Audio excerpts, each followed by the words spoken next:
Of massive protest now outside the Madhya Pradesh Chief Minister Shivraj Singh Chauhan's residence. Visuals on your screens where the Bhopal gas victims were joined by activists and they are protesting against betrayal by successive governments.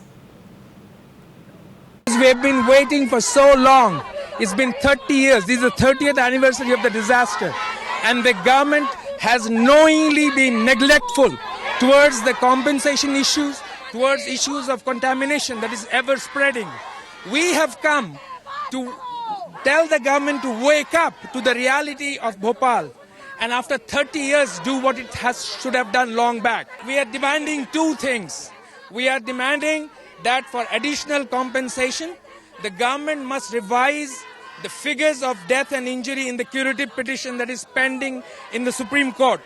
And secondly, we are demanding that the state government intervene in the ongoing case in the US federal court. No, these people have chained themselves to these gates. Yeah, they have chained themselves. Till the time the government comes out. Exactly. They're here to remind the government that it is the constitutional responsibility of the government to protect the legal rights of the victims to adequate compensation and clean environment.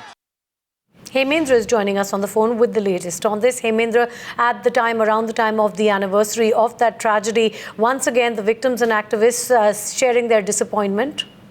Well, yes, not just sharing their disappointment. In fact, they marched to the Chief Minister's house, which is a high security zone. I mean, it's not accessible to the common man. But despite this, they managed to reach the gates of the Chief Minister's house and then lock themselves in chains to the gates. And it was only after great persuasion for a long time from the police that they unlocked those chains and then went away from the spot. In fact, the gas victims are demanding, the Chief Minister in fact had promised an additional compensation of 5 lakh rupees to the gas victims in Bhopal, and that promise has not been fulfilled so far. So the gas victims are demanding that the Chief Minister fulfills his promise, and also the government of Madhya Pradesh becomes an intervener in the ongoing curative petition that is there Supreme Court of India.